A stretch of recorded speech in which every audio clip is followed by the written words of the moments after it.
Good morning, y'all. So, I had professional development um last week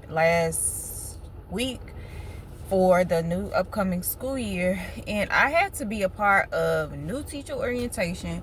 So anytime you leave a school district and you come back, they still require you to do it. So there was a ton of returning teachers there. Shout out to those returning teachers. There's a ton of people that's been like teaching 20 years, 30 years. I saw some people from my old school there, like when I was in middle school. I saw some teachers from when I was in middle school there, and I thought it was cool. It was cool to see people that you know and things. And so one of the presenters showed a picture of a black boy with a blue shirt, and I feel like I've seen this picture several times. And then he had a brain beside him, a heart, a composition book, a gun beside him, drugs beside him, representation of sex beside him. He just had a lot of different things beside him. And so the way I looked at that my first year teaching versus being a veteran teacher, or like a in the game type of teacher, whatever you want to call me, now that I've been teaching since 2017, with like 2 or 3 year gap years. But I realized my perspective is so different in education and just in general, because I've been teaching and I've seen some things that occurred that I did not expect to see as a teacher. So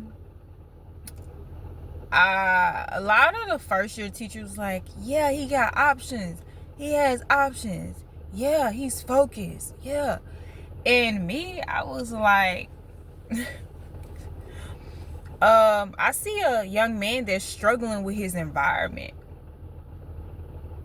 Like, yeah, school is an option, but the environment is also an option. And sometimes we have to understand and see, and we have to understand that sometimes the environment does win. After my first year teaching, maybe like my second, third year, between them first couple of years, I began to lose students, like past students and things. Maybe to suicide, maybe to gun violence. I just began to lose students, and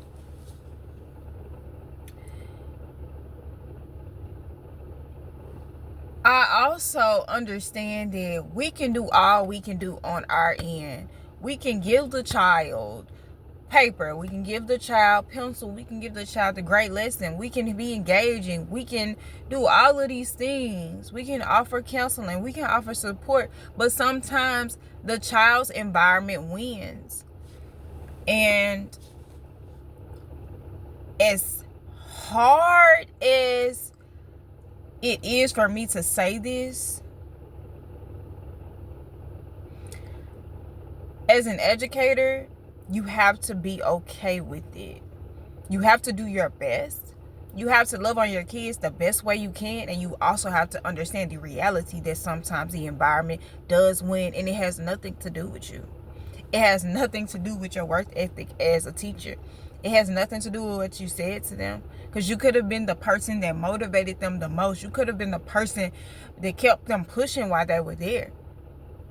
But thanks for coming to this real talk with me.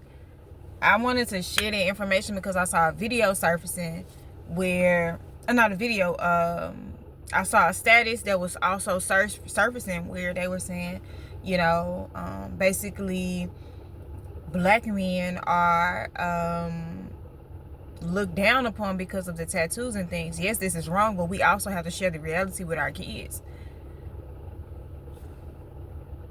And I feel like a lot of times some people come out of the reality of things. Yes, this is what we want.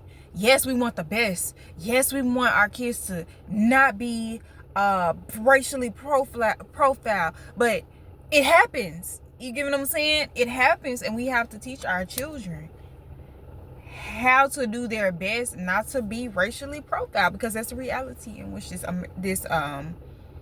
this place stands, this country stands. And so I don't know.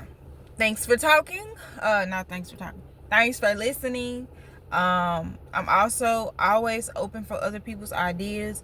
Remember, if you do comment something that is disrespectful, not in a disagreement, but just disrespectful, I will delete your comment, as well as report you, because we can disagree, but we don't have to be nasty.